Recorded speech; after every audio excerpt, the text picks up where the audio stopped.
about ethics and politics, but this argument I'm going to present now is these series of headings. We're going to run through these topics this afternoon. Happiness, sublimation, the tragic, heroic, originary inauthenticity, comic, humour, anti-heroic, superego 1, superego 2, conscience, and eccentricity.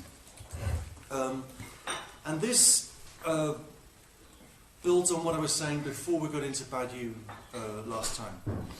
That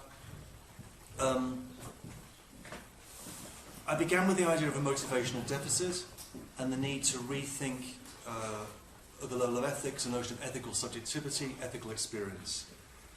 And then I built rather quickly a notion of the ethical subject based around something infinitely demanding. The infinite demand of responsibility that divides me from myself. And the question that I raised about halfway through last time, and I want to begin with today, is what prevents that form of ethics of the infinitely demanding being a form of self-torture, right? A form of conscience vivisection. And so I want to show how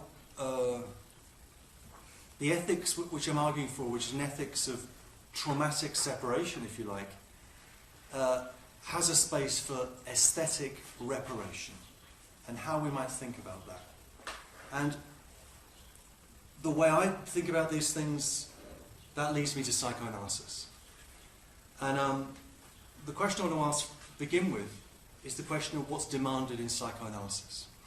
And I want to use Lacan as my guide. The arguments here will be drawn from Lacan's Seminar 7, The Ethics of Psychoanalysis, which is one of his 2 or 3 most important seminars, along with Encore and some of the early seminars. And Lacan asks, what is demanded in psychoanalysis? And the response is simple: happiness. The problem is we can't have happiness. And by not having happiness, let's understand what Lacan means by happiness.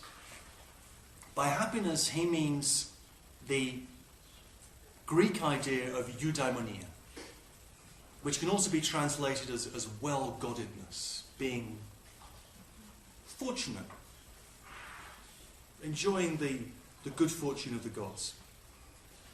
Now, as I mentioned yesterday, in Aristotle, the highest level that the human being can achieve is a form of happiness.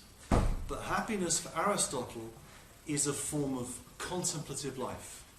Contemplative life which can also be linked to a certain experience of friendship. Not many friends.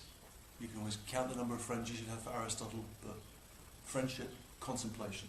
Is that conception of happiness available to us? Lacan says no. And this is linked to a theme which you can find in Lacan, particularly the early work, which is not emphasized enough. If we inhabited a fully integrated, working society, a symbolic order, a rich symbolic order, then happiness might be possible. But we don't, so it isn't. Happiness has been reduced, Lacan insists, to the principle of utility. It's been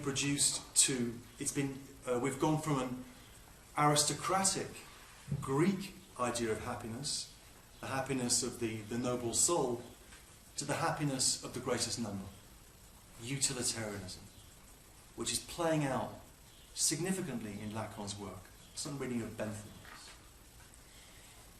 So he says that in the modern world, in our symbolically impoverished societies, happiness has become a question of the greatest number, of utility.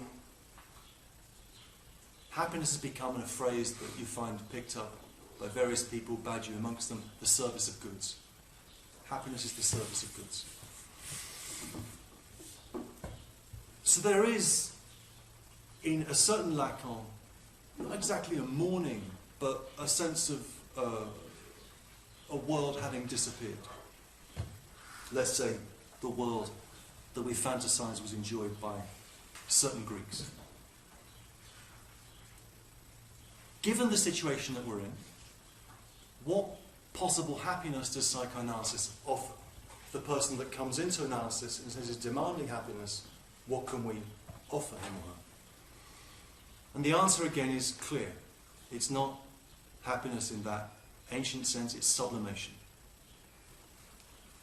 Now, what is sublimation?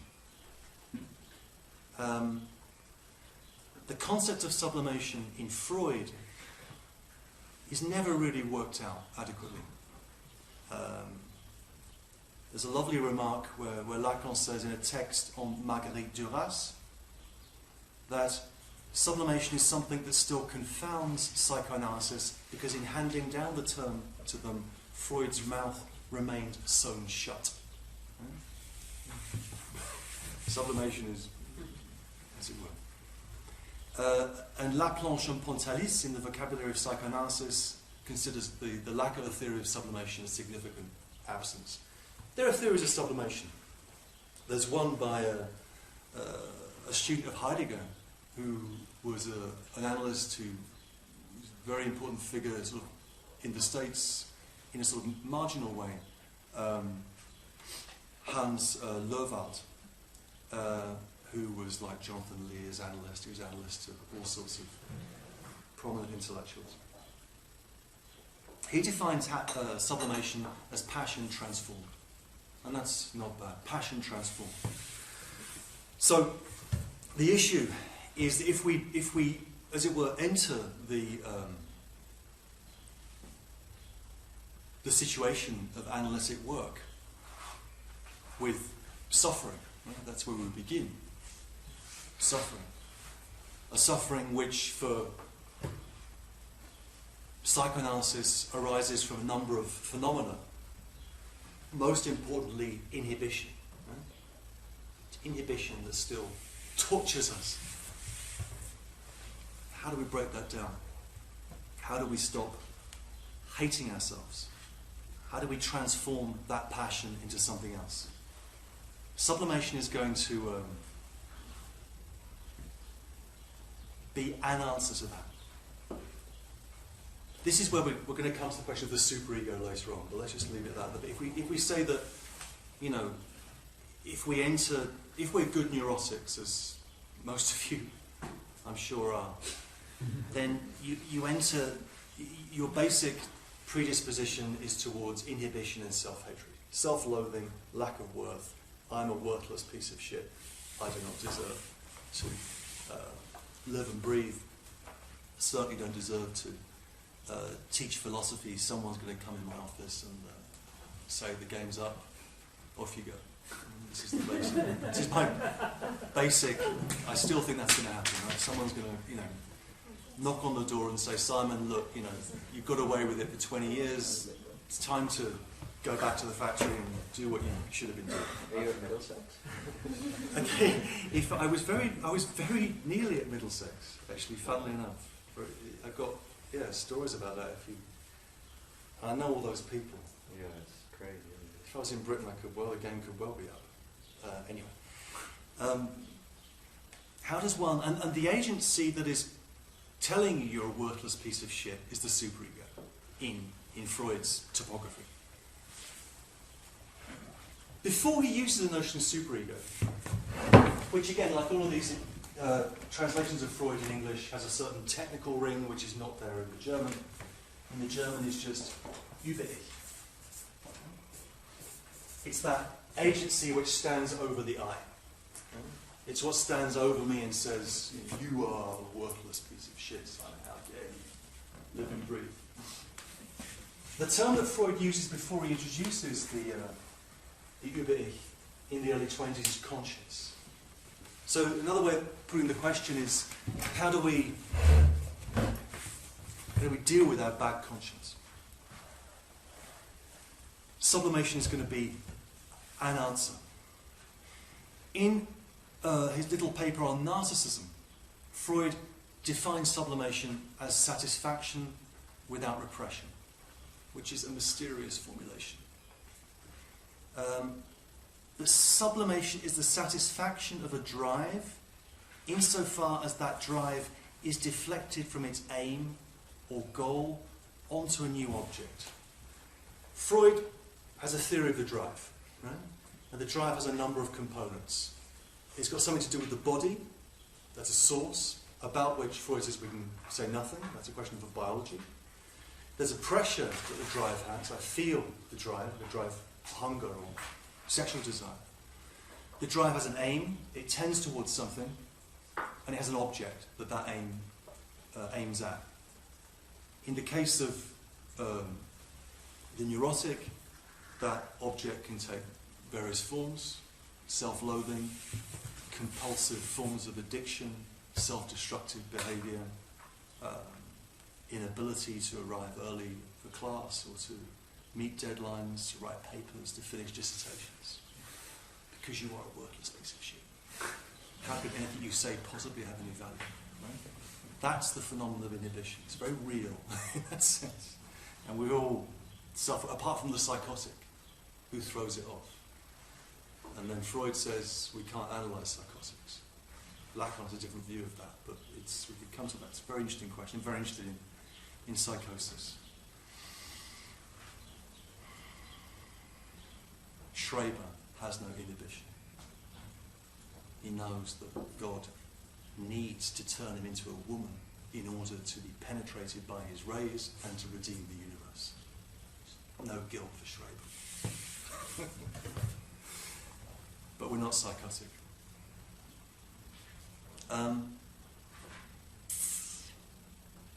What forms of sublimation can we think about? Well, in the work of, say, someone like Melanie Klein, and Lacan picks this up without really acknowledging it, as he should do. His relationship to Klein is ambiguous. There's a debt there which he doesn't fully acknowledge. It's sublimation in the form of art. Art is going to be that way in which passion is transformed. And not just art. I mean, you could say, well, you're neurotic, so go and do some landscape painting or something, and that will make you feel better. It's not just that. That could help. Art therapy is a thing that just in here, isn't it? Okay, there you go. It's not just art that interests Lacan, it's specifically tragedy as the highest form of art. And we'll come to that. Psychoanalysis for Lacan is tragic experience, is tragic knowledge, and in the absence of the possibility of happiness, only sublimation can save us, and more particularly sublimation in the form of the tragic can save us.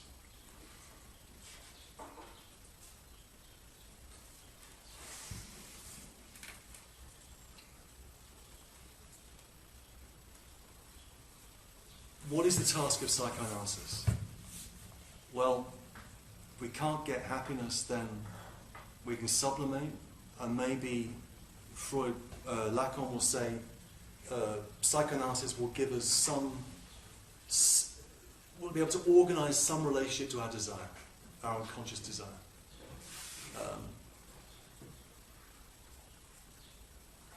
Not realise that desire, but sort of allow an intuition of it. So what's been going to be played out in this question of sublimation is a certain relationship to desire.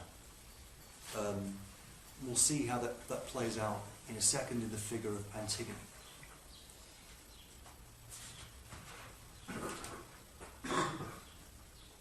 For Lacan, in this period, late 50s, early 60s, the problematic of desire is pursued in relationship to death, or what Lacan, following the later Freud, sees as the death drive. The death drive for Freud, as you'll know, is the fundamental aim or tendency of human life. So the question of sublimation becomes the question of how can the human being have access to the death drive? How can the human being make sense of their finitude?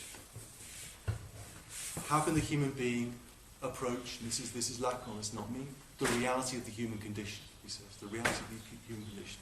Rather straightforward. Lacan's answer is again simple, it's through beauty.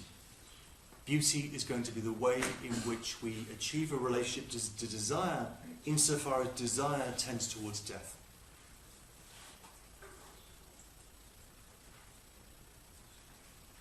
We cannot realize desire. We can, through sublimation, approach it, intimate it. There's this little diagram here. This is not a Lacanian diagram, it's my one. Which would be, we talked this morning about the ethical demand and so on and so forth. In Lacan, the ethical demand is orientated in relation to what he calls the real. What is the real? Blah, blah, blah, blah, blah, and various definitions of it. The real is the impossible, that which you bang your head up against, the limits of what's knowable, whatever. Ethics, for Lacan, has to be ethics which is orientated towards the real. I could fill that out in much more detail, but let's just leave it at that. The symbolic is what would cut across that relationship to the real. The domain of the aesthetic. So, what Lacan is up to in the ethics seminar is trying to show how the subject can achieve an intimation of the reality of the human condition through a certain aesthetic experience of beauty that both veils that real and reveals it. That both veils it and reveals it, conceals and unconceals. Another big influence on Lacan in this period is obviously Heidegger, and Heidegger's understanding of truth as the play of concealment and unconcealment. But the function of the aesthetic for Lacan, the way I understand it, is that the aesthetic both reveals the fundamental ethical orientation of the human being and shields us from it. This is, interestingly, what makes Lacan very close to a certain line of thought in Nietzsche. If you know the argument of the birth of tragedy we talked about this morning, it's very simple. Nietzsche's claim is that the origin of tragedy, the birth of tragedy, comes out of the dithyrambs, the hymns in honour of the god Dionysus.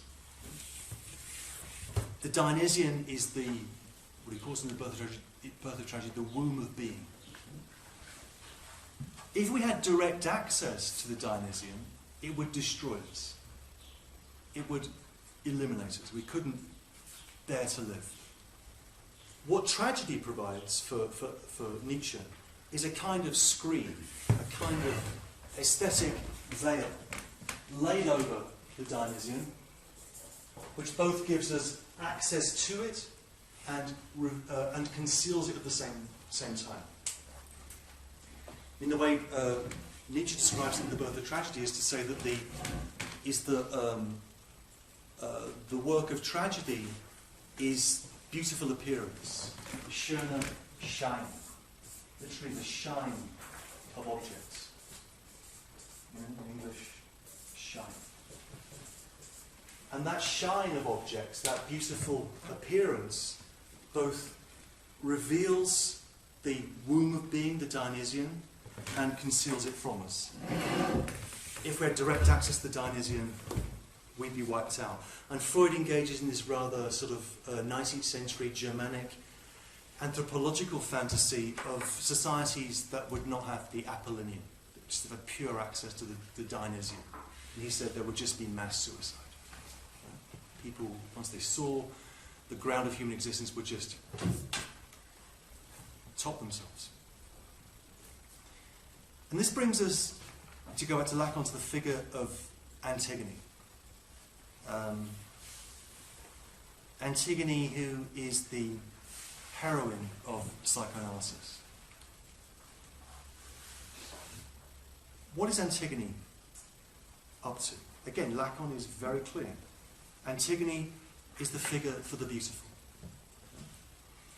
She embodies this excess of the ethical over the aesthetic. The effect of her, what Lacan calls her splendour, the splendour of Antigone, is both to reveal the sublime, reveal the sublime movement of the ethical within the aesthetic and to protect us from it. The key term in Lacan's reading of Antigone is the Greek term arte, A-T-E, which Lacan translates as transgression. Transgression. So the fundamental experience of art is transgression for Lacan. The transgression of the aesthetic through the aesthetic.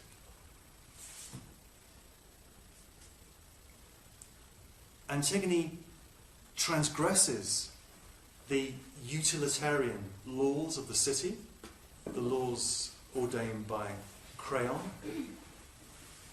in the name of a higher law, namely that you have to bury your dead brother. These are the laws of heaven. And she follows the laws of heaven all the way to the end, which results in her death. Right? So what is the moral of the Antigone tragedy for Lacan? Is that Antigone is that person, is that being that does not give way on her desire, and who follows that desire all the way to death.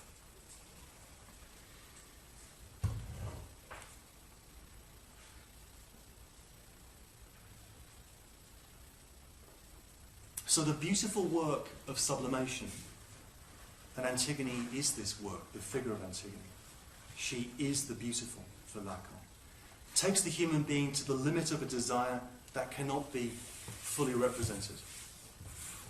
The work of sublimation traces the outline of something sublime.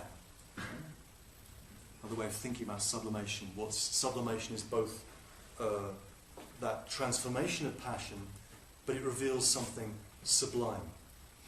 The sublime in Longinus, Burke, and in particular in Kant, is that aspect of aesthetic experience that is refractory to representation.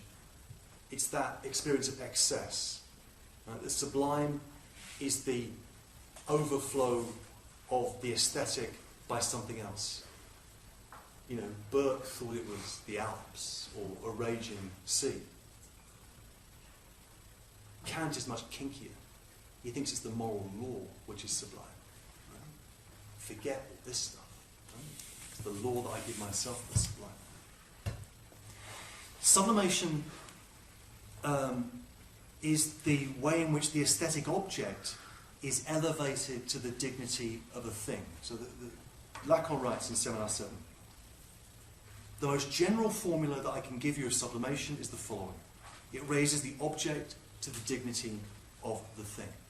Raises the object to the dignity of the thing. So Antigone is that thing which reveals something in excess of objectivity and representation. Lacan thinks that in the experience of the tragic, if we follow what Antigone does, we will achieve what he calls, after Aristotle, catharsis. Now, catharsis is normally translated as purgation. You know, so on that view, catharsis is like taking a dump or something. You know, it's like relief of some kind. And that's not what Aristotle meant by catharsis. The way Lacan interprets it, and it's interesting, is as purification. Catharsis is the purification of desire, not the purgation of desire, not the relief of desire, but we see in the figure of the Antigone a certain purity of desire through the experience of beauty. Now, that takes us down to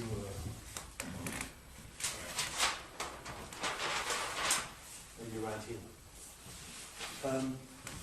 So, the ethics of psychoanalysis culminates in a theory of the tragic. The tragic is that aesthetic experience of sublimation that reveals the reality of the human condition and saves us from it. Now, this takes me onto the tragic heroic paradigm. And what do I mean by that? I want to build this up in a certain way.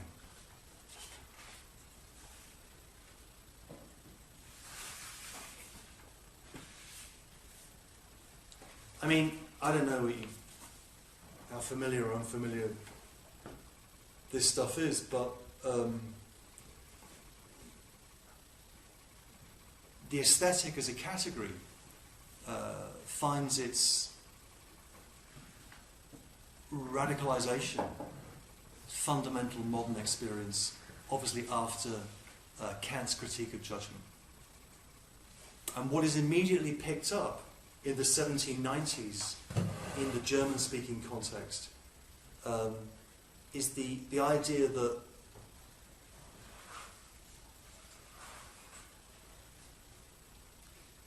Kant had done this extraordinary thing. He had drawn tight the sphere of knowledge to make room for faith. And he'd done that in two critiques. First critique of pure reason, which draws tight the sphere of knowledge. Second critique of practical reason, which allows us to think about morality, which for Kant is of highest importance. The third critique of judgment, the first part is on aesthetic judgment, is the bridge between those two critiques. The bridge between, as it were, the sensible and the intelligible. Kant wasn't exactly, didn't have exquisite aesthetic taste. Right? He thought poems by Emperor Frederick of Prussia were rather nice. But what's picked up immediately in the 1790s is this idea of the aesthetic as the keystone in the arch of human science. And the highest form of the aesthetic is the tragic. Right? The tragic receives this extraordinary privileging in the 1790s. Again, going back to Judith Balzeau was talking about Hölderlin, it's all over Hölderlin, but a clearer formulation is found in Hölderlin's roommate in Tübingen, Schelling. He's one of those irritating figures who got a professorship when he was 23 and was writing 300-page dissertations on wonderful things in his callow youth. In the Philosophy of Fine Art, which is 1800, Schelling's about, 20-something, he comes up with a formulation, a definition of the tragic, which I want to read you. This is going to take me to the tragic heroic. It says, the essence of tragedy is thus an actual and objective conflict between freedom in the subject on the one hand and necessity on the other. A conflict that does not end such that one or the other succumbs, but such that both are manifested in perfect indifference as simultaneously victorious and vanquished. And what does that mean?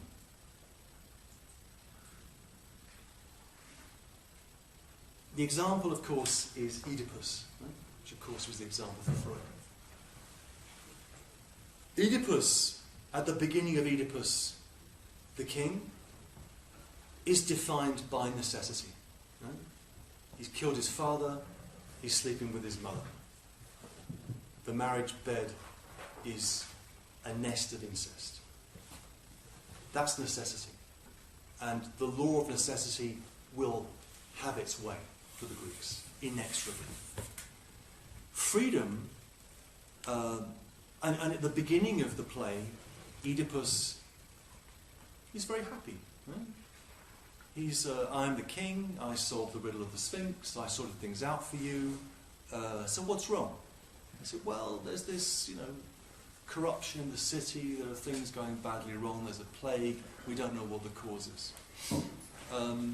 Leave it to me, I'll sort it out. And of course the cause is him, because of the situation that he's in. He murdered his father and he's sleeping with his mother. So the work of the play is culminates in Oedipus's free recognition of his determination by necessity. Right? He understands, and it takes him God knows how long to understand. Everybody else knows exactly what's going on. And Jocasta, she realises the game's up, and she goes and kills herself in the palace. And Oedipus realises, because of the intervention of Tiresias, and puts out his eyes. Right? For Schelling, what that means is that Oedipus's sublimity, and what tragedy can teach us, is the free recognition of our determination by necessity. Right? So in the tragic experience, there is this momentary harmonization between the domains of freedom and necessity. The domains that Kant talks about in the second critique, freedom, and the first critique, necessity. So the tragic hero becomes that person who will single-handedly achieve the completion of the philosophical task for the young Schelling. So there is this massive privileging of the tragic in the 1790s in Germany that feeds through Schelling. It's there in Hegel in a rather different way, in Hölderlin, and it runs through the 19th century.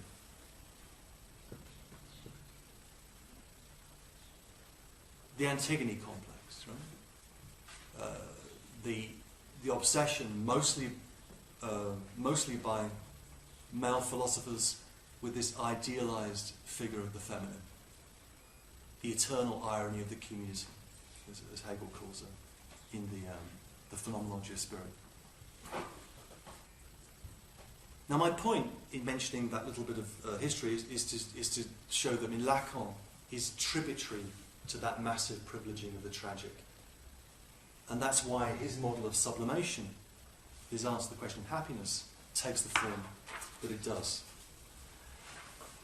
If we wanted to, we could also run this through the figure that is clearly on Lacan's mind in the ethics seminar, as I mentioned before, Heidegger. If you get the chance and you have the inclination, look at Heidegger's interpretation of the Antigone in the introduction to metaphysics. And if you're interested in the movies of Werner Herzog, basically every film by Werner Herzog is a recapitulation of this interpretation of the Antigone, from Aguirre, Wrath of God, through to Grisly Man. Which is to say that for Heidegger, that the tragic hero is what he calls the uncanniest one. Right?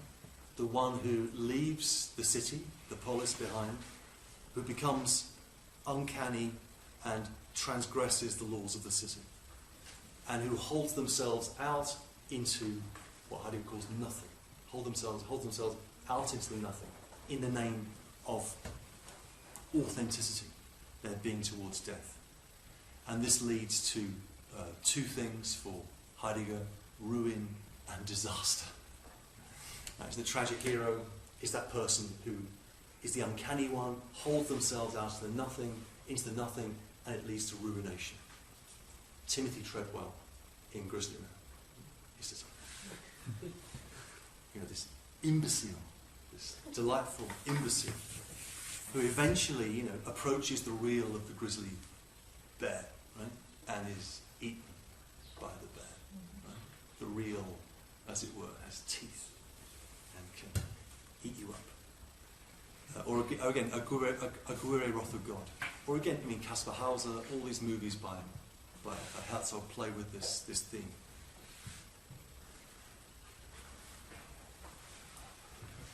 He's not been here, is he? I think he was. Really? Someone was saying he was here around 2002.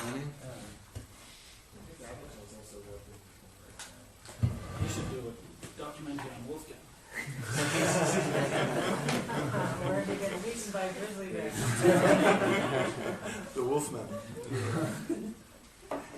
Yeah.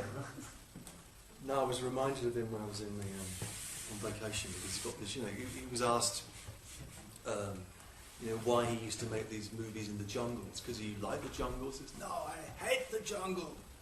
Life in the jungle is hell. The birds are screaming in pain."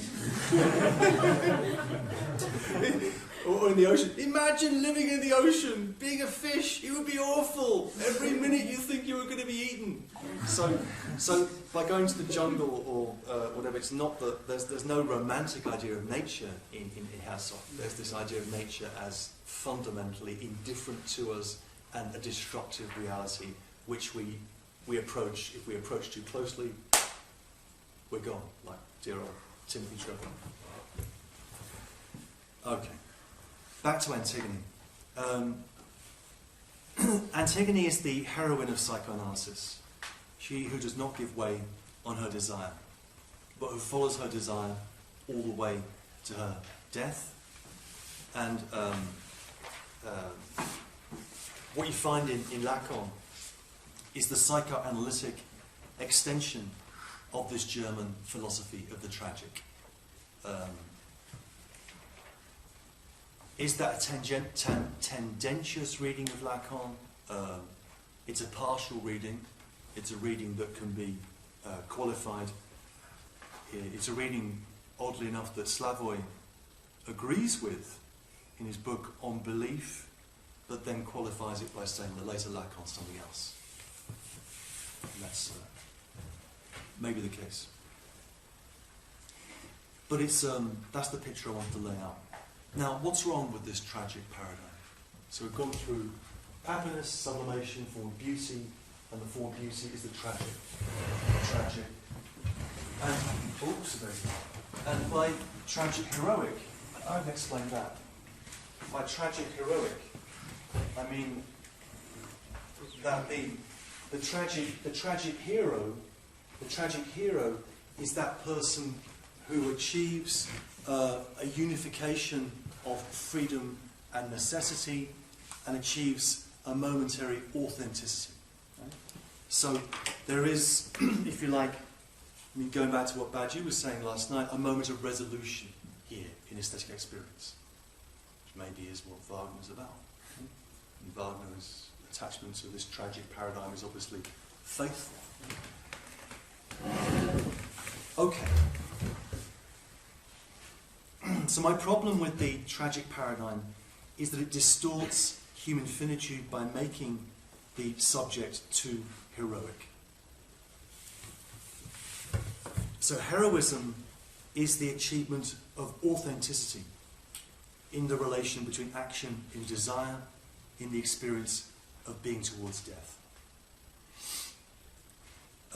So my problem with this period of Lacan, my problem with Heidegger, and my problem with a whole number of contemporary discourses concerns this issue of authenticity. It's odd that, you know, for me it's authenticity, it's the desire for authenticity that is the cause of all the trouble in the Heideggerian project. And it's that desire for authenticity which also drives his political commitment. There could be an authentic political state.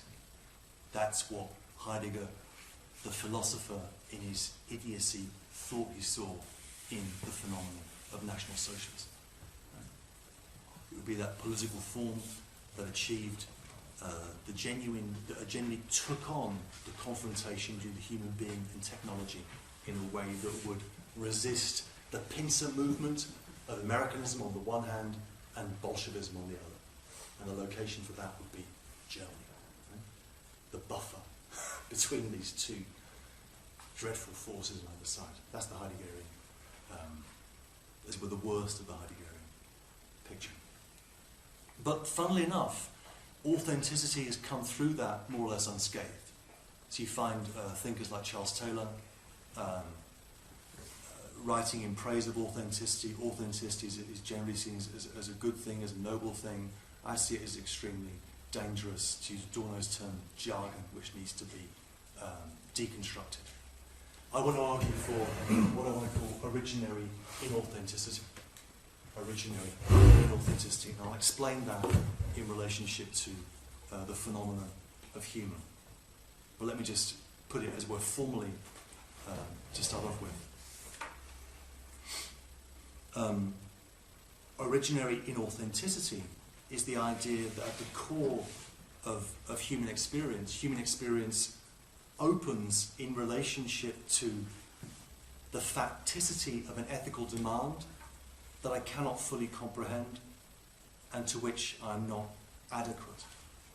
So the ideal of authenticity is an ideal of self-adequation, of being equal to oneself, and thereby achieving a form of well-being would be the contemporary version of that.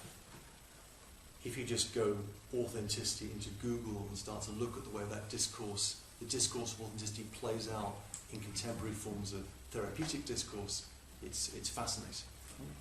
And there's a certain understanding of psychoanalysis where authenticity would be the ideal. Right?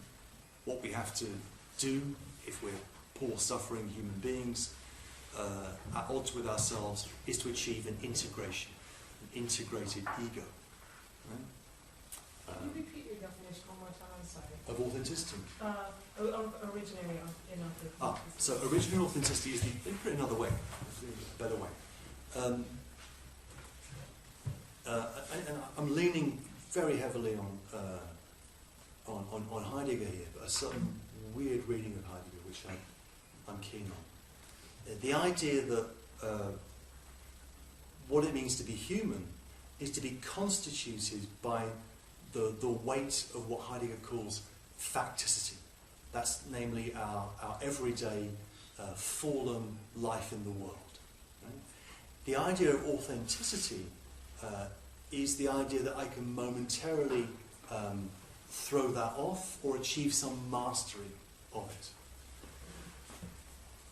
I, on the contrary, want to argue that inauthentic substructure of what it means to be human is original and primary and should be valorized, if you like.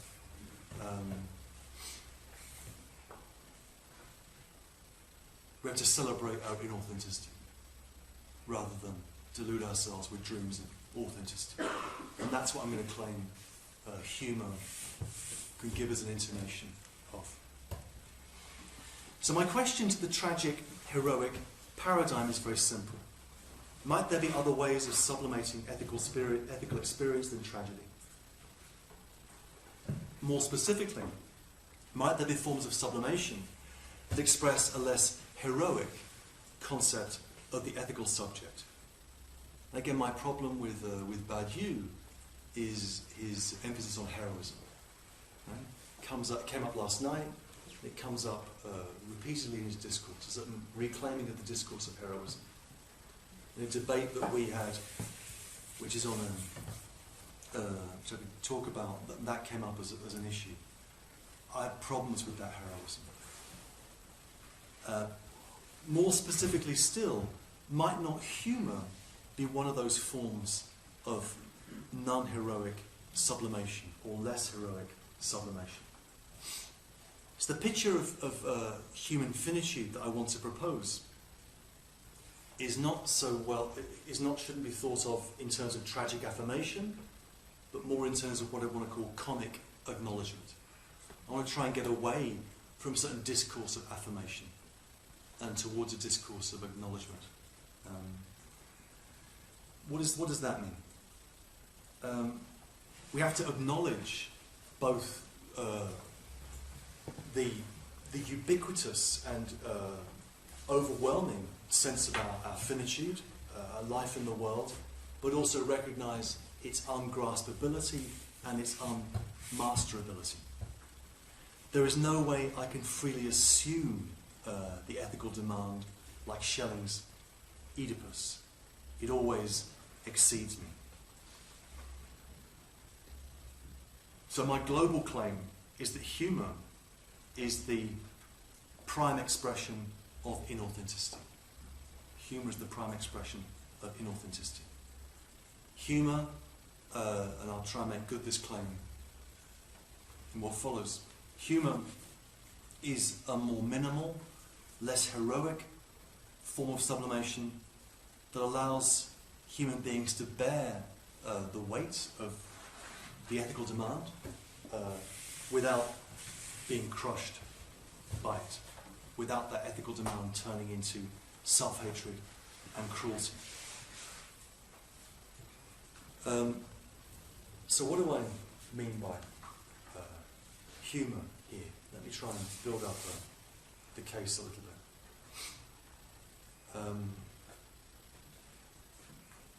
Again, to go back to psychoanalysis, I'm thinking of Freud. Now, Freud, as you all know, wrote a book on jokes. And if you've not read the book on jokes, the one thing you know about the book on jokes is not true. Namely, that it's not funny. Right? The book on jokes is hilariously funny, and Freud collected jokes. And they're very funny jokes, and he had a wonderful sense of humour. And so you can just read the book on jokes for the jokes alone, I think. But people, I mean, there are two things that people know.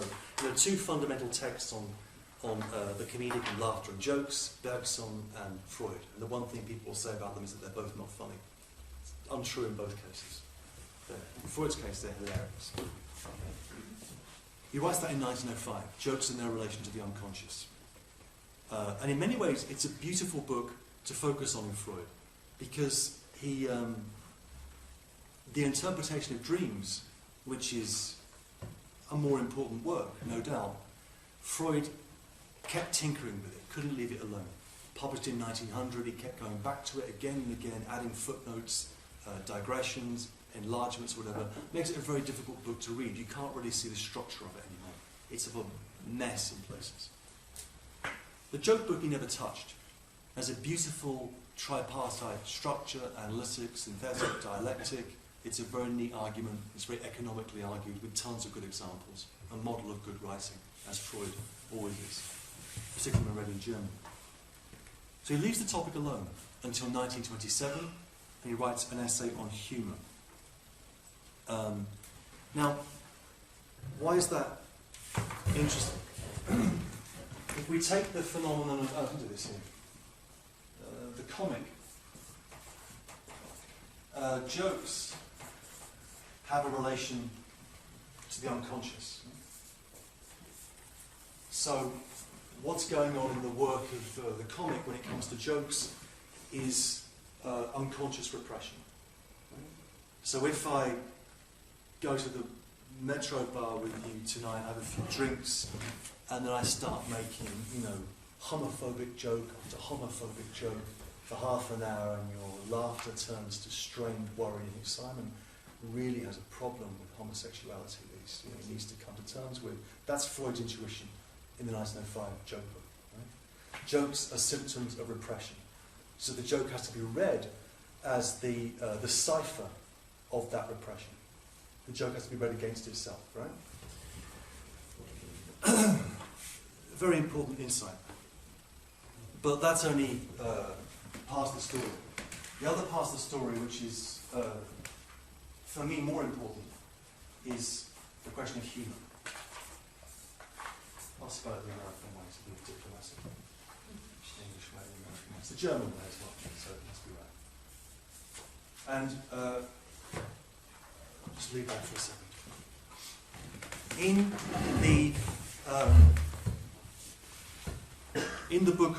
In the essay on humour, written in 5 days in 1927, the extraordinary, I don't know if you're as much lovers of Freud as I am, but I mean, the extraordinary thing about Freud is the conciseness and rapidity of his late work, and it's, but still the beauty and simplicity of his prose. I mean, Freud is an extraordinary prose stylist, and when you understand the conditions under which Freud wrote, it becomes even more remarkable, which are basically pain. Right? You lived with, however many, 20-odd operations for mouth cancer, and yet he writes with this lightness and clarity, particularly in the late work. But this essay on humour from 27, so it's 22 years after the joke book, makes a very compelling argument.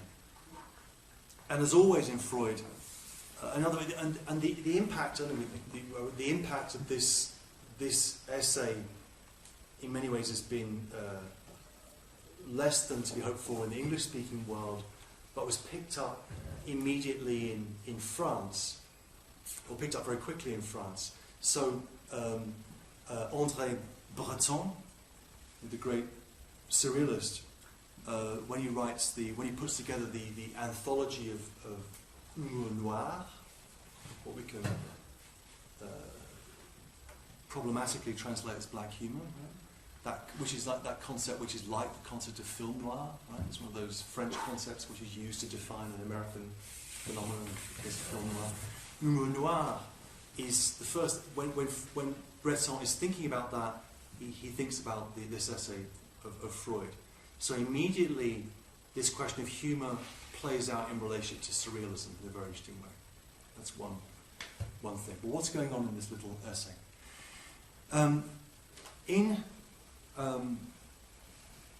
This essay, as always in Freud, he's perplexed by an empirical item.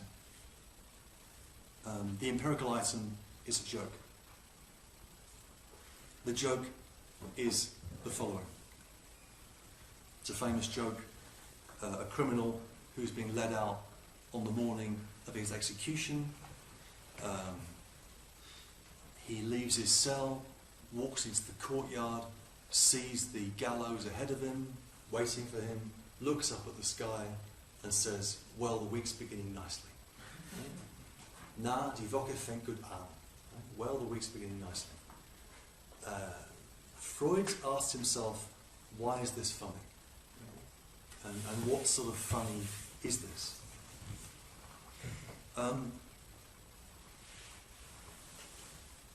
It's a melancholic funny, for sure. In the language of the second typography that Freud develops from around 1914 onwards, the humour here is generated by the superego observing the ego. Let me just do this. Give me another diagram. So, let's do this. Comic, jokes, unconscious, comic, humour, related to the superego.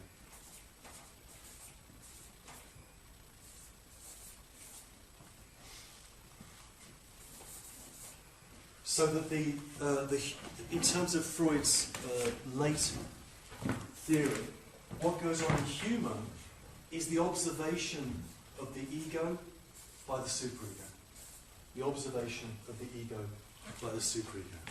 Or the I by what stands over the I.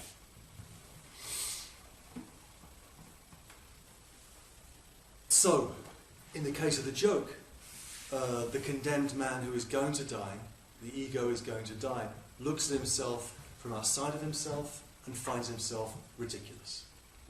So humour is that. Humour is that capacity that human beings have of taking up a position outside themselves and finding themselves risible. That's to adopt the position of the superego. That's the core of humour for Freud. Very simple thought. He says that the effect of this humour, two words, two adjectives he uses to describe this effect. This humour is not depressing, but it's liberating and elevating. Liberating and elevating. Befreiend und erhebend. And he concludes the essay on humour with the following words. He said, "Look, here is the world, which seems so dangerous. It's nothing but a game for children, just worth making a jest about, making a joke about." Now, why is that important? Why is that intuition important? So that's the thought of Freud's theory of humour. Why is that important?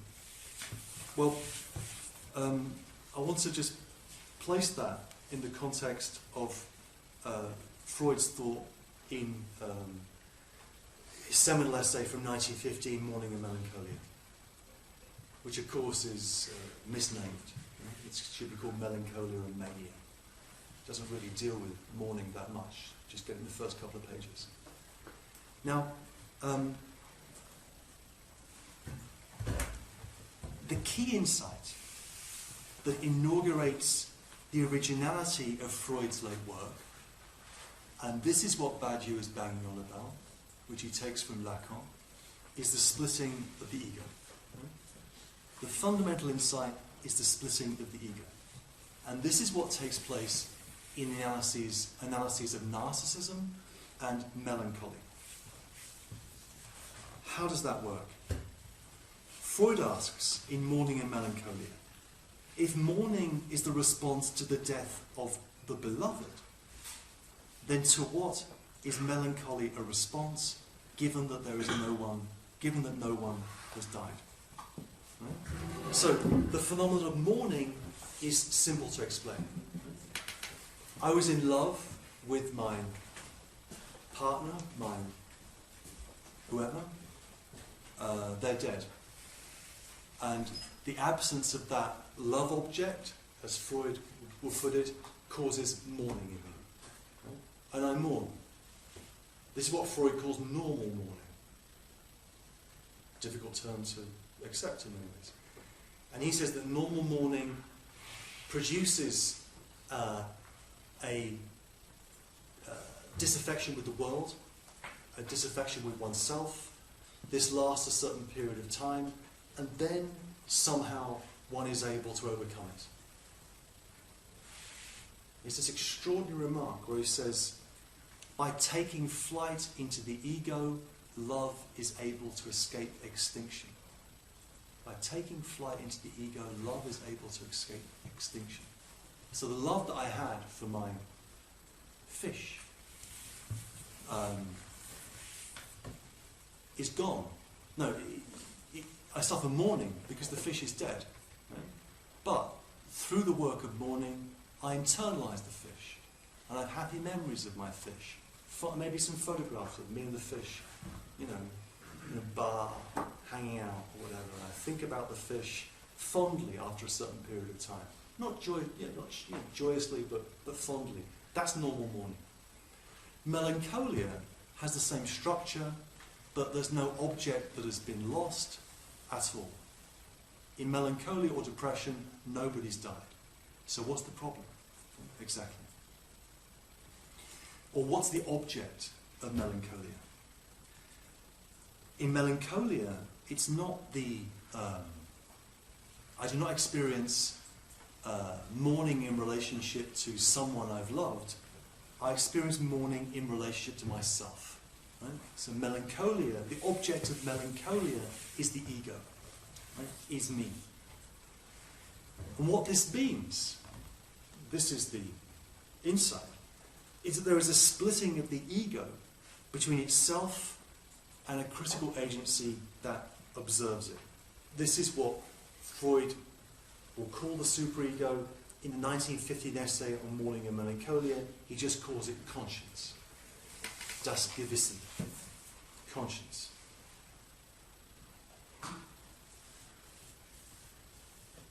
The originality of melancholia is that once the investment in the object has been withdrawn, then the poles of subject and object are interior to the ego.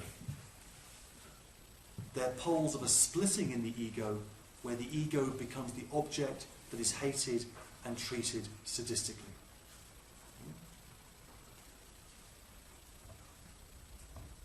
So in melancholia, I become the object for myself.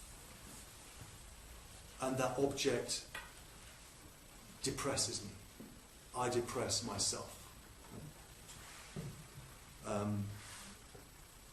There's a paradox for Freud, a deep, deep paradox here. Namely that melancholia is awful. Right? Depression, loss of interest in the world, loss of self-hatred, inability to connect with others. But on the other hand, it allows extraordinary insight into who one is. Right?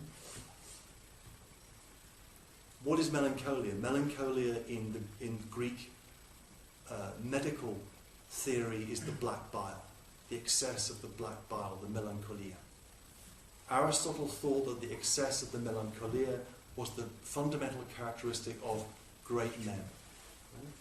All great men, Alexander the Great and other great people, had an excess of melancholia. So the and philosophers, by definition, are melancholic. Right? They have extraordinary insight into themselves, but the price of that insight is inhibition, paralysis, self-hatred, and loathing. Example that Freud brings up in the, I forget which essay it's in, I think it's in, maybe it's in Morning and Melancholia, is of course our friend Hamlet. Right? What does Hamlet suffer from? Hamlet suffers from an excess of knowledge. An excess of knowledge about who he is. I mean, there are more things than I dreamt about in your philosophy, Horatio, but I can say that because I know. And furthermore, and what does that knowledge produce in Hamlet? Paralysis, inhibition, the inability to relate to his desire. Right? What does Hamlet do? I reread Hamlet earlier in the summer because I'm going to try and write something about it sometime in the future.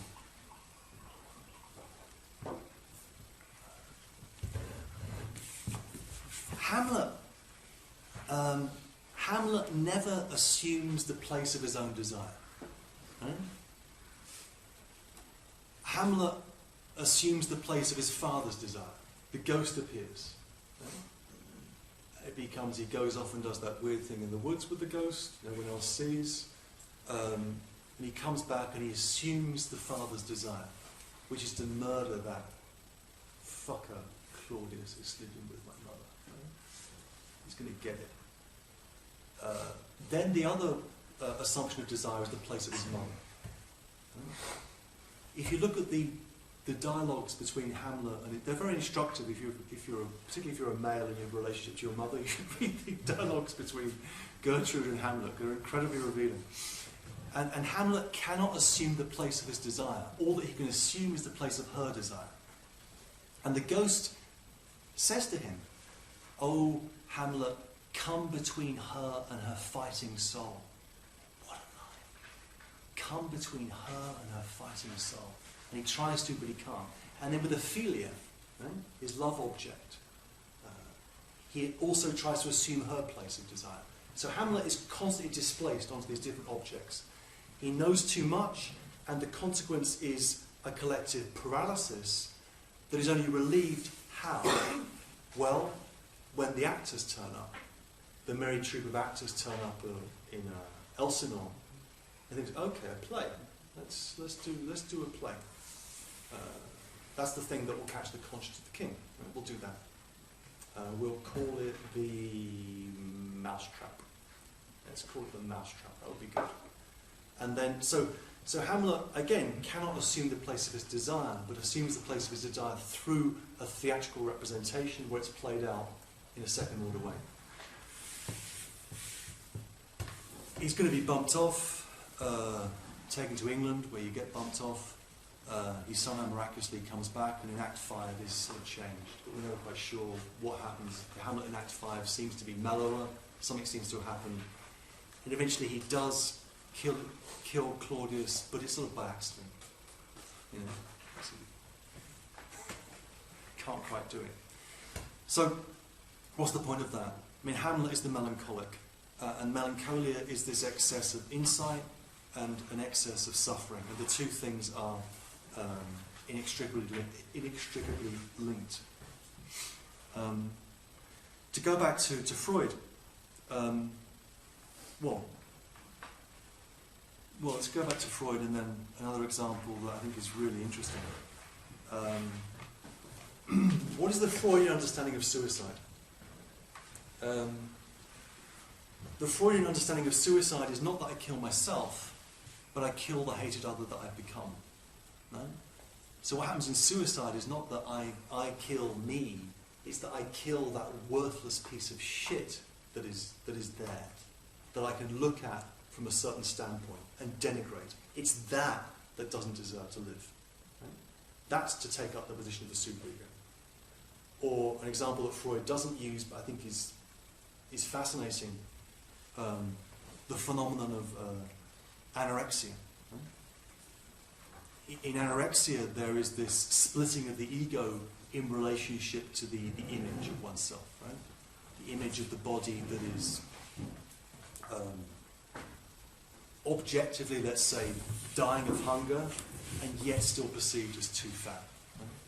So there is this division at the heart of the experience of phenomena like anorexia, attempted suicide, and the rest.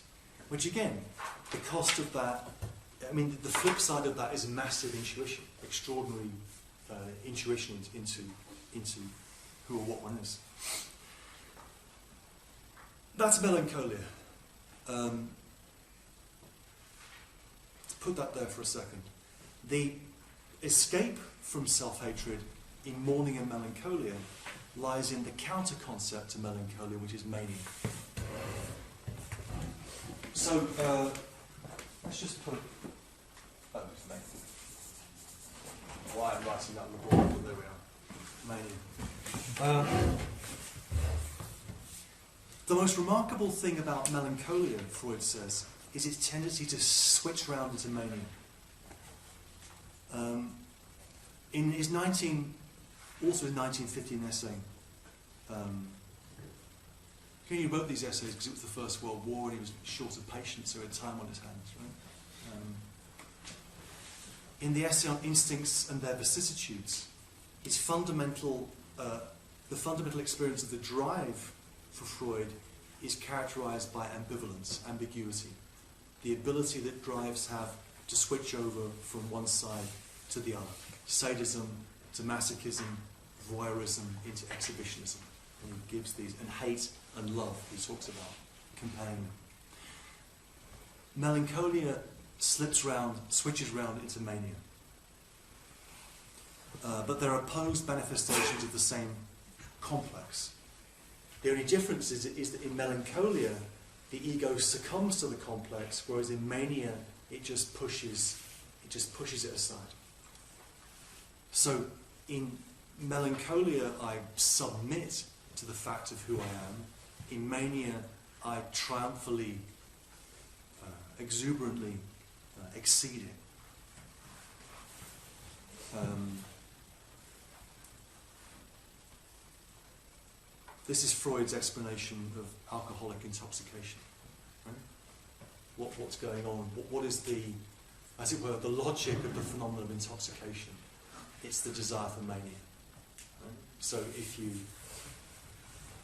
have a few drinks or whatever floats your boat, you push aside your melancholia and you become like a god for the duration of that experience. It's that switching round, that alternation between melancholia and mania, Freud thinks is a fundamental alternation that defines human experience. I tend to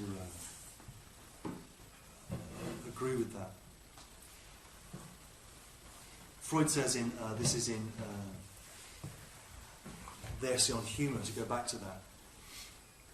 This is the consequence of this insight. It is the alternation between melancholia and mania, between a cruel suppression of the ego by the superego and the liberation of the ego after that pressure. Right?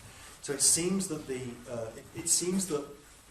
human existence on one picture is trapped in a dialectic between melancholia and mania, between succumbing to the fact of who one is and pushing that aside.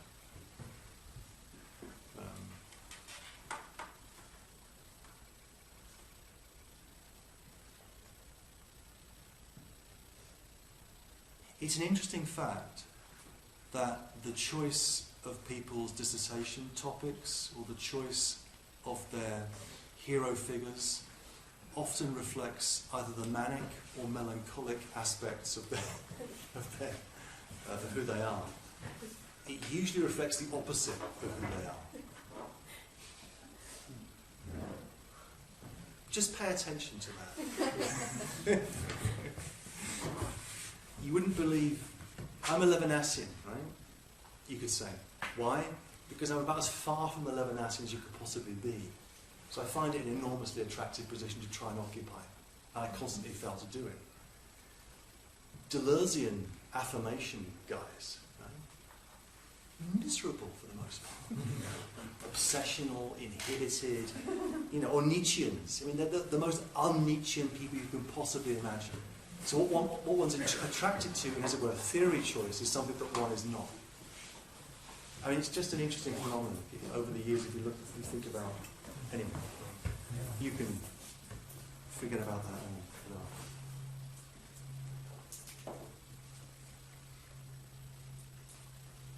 Or it's some sort of superego position. You think you really should be Kantian, or you really should be working through Hegel's logic again and again and again. It's some sort of massive compensation for something that clearly you are not. If philosophy is that, then I think we have to think that through a little bit harder. And psychoanalysis can give us some tools to think about that. Maybe people's entire intellectual edifices are just forms of avoidance. I think, the question that I've never really thought about in my whole pathetic career has been the question of love, which I'm trying to think about now. You think, for God's sake, you're 50 years old and now you're trying to think about the question of love? I mean, wake up. I mean, how did you not think about that question for so long? And I think that's hopefully the way things, let's call that progress. It's something, I don't know what it is. But anyway, if that makes sense to you, then the first part about choices of what you work on, it's interesting. The originality of the paper on humour is the following. It's that we're not stuck in these alternating pathologies of melancholia and mania. There is a third way, as Tony Blair would have said, may he burn in hell. The third way tied to the body of Margaret Thatcher. May she burn in hell for eternity as well. The third way is dark, sardonic, wicked humour. Right? Dark, sardonic, wicked humour. In addition to the self-laceration of depression and the self-forgetfulness of elation, there is humour. Which is to say what? It's to say that humour has the same formal structure as depression. Surprise! Comics are depressed? Whoa, really? No, you would say so. Whatever next. What an extraordinary insight. It has the same structure as depression, but it's an antidepressant that works by the ego finding itself ridiculous. So the subject in humour looks at itself from outside itself and finds itself an abject object. Right? This is, things that Julia Kristeva would not be capable of would be a theory of humour. The theory of abjection is fine in its way, and I'm all in favour of it. But it works much better in relation to humour. Humour is an experience of the abject in an extremely powerful way.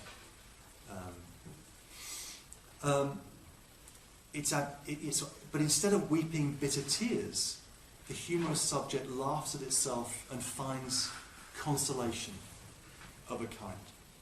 So humour is an antidepressant that has the structure of depression, that doesn't work by deadening the ego in some sort of Prozac-induced daze, or by deluding the subject with some sort of transitory experience of manic joy, but rather producing a relation of self-knowledge.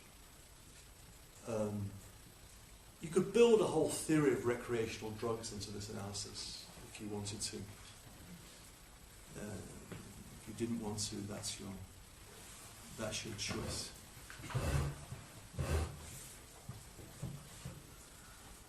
Or the use of, think about, I think, a lot about the use of, say, prescription drugs to produce a melancholia-free state. Right? The death of dear old Heath Ledger, or that one Brittany, whatever in LA, and that's a whole phenomenon, a whole range of. And no, I won't say this. This is too embarrassing. No, I know I'm aware of what medications some prominent people are on because of insider knowledge, and it's all deadening medications, right? So what's happened in relation to drugs, which is fascinating, is that the illegality of drugs has dropped out, right? The drugs are legal or illegal, in a sense, that's not really where the action is. The action is with legal drugs which have to be prescribed. And or think about Michael Jackson, right? The Michael Jackson phenomenon. It's an experience, what he wants is the experience of deadening, right? A deadening which cuts the melancholic laceration of the subject in some way that lets the poor man sleep. Right? The doctor just got the dosage wrong, and the king of pop is no more. But it's that. I mean, and someone should. I'm sure people are thinking about that, but I find that a very interesting phenomenon. Right? Please. Seems like humor requires other people. And these kinds of drugs require no other people. Mm-hmm. I mean, they might have some function, and what you're saying is the structure, but they seem to really have a very different actual function. Mm-hmm. Just in terms of community or something else? Yeah, no, it's a sort of, I'm thinking about things like Vicodin and Percocet and these prescription drugs which, produce a sort of, a deadening, wall-like effect. It's an artificial. 30 years ago, people would have been doing heroin, and I'm not arguing for using heroin, but the use of heroin, for example, required a certain number of steps. Right? It required a certain relationship to the law, a certain understanding of illegality. Going to a dodgy part of town, dealing with people you wouldn't normally do, all these things to induce a certain consequence. Whereas that consequence now is, as it were, is synthesized and faked through these new forms of prescription drugs.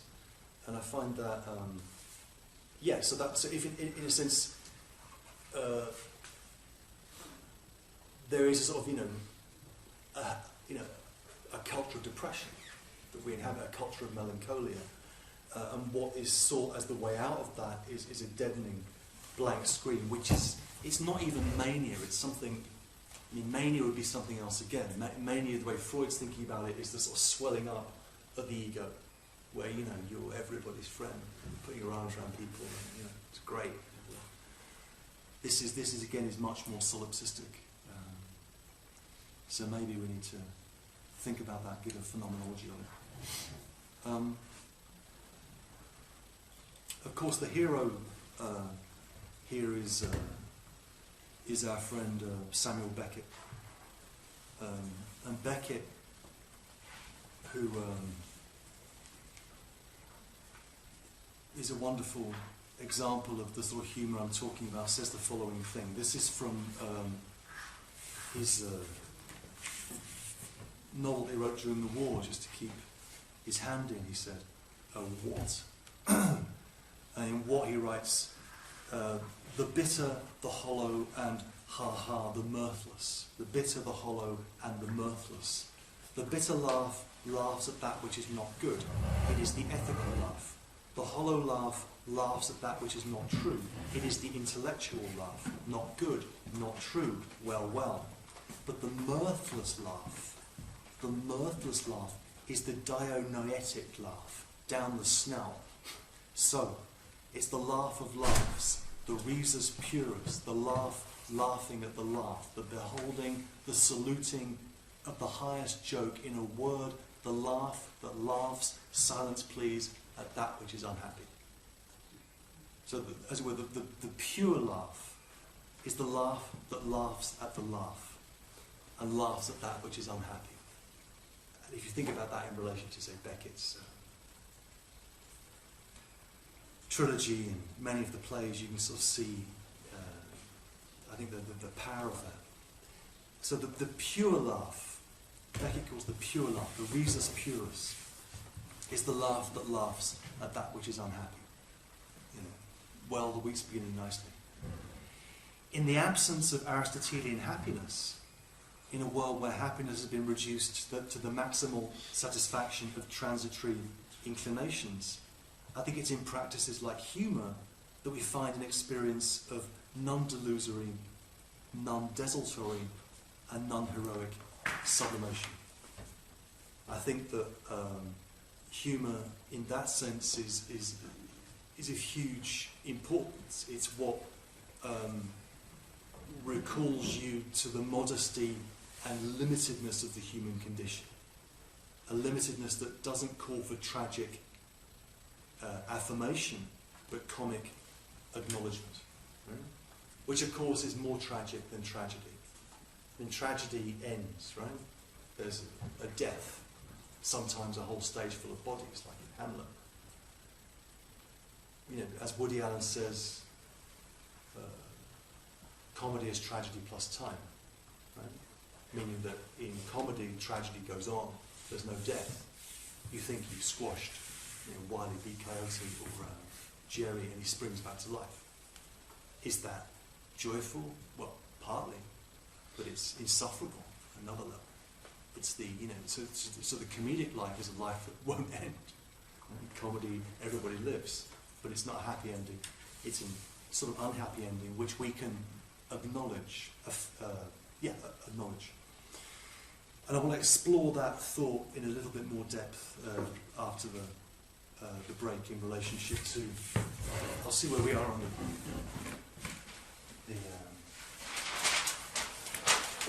this topic. Yeah, this thing, superego 1, superego 2, and conscience. Are there any questions at this point? I've thrown a lot at you already.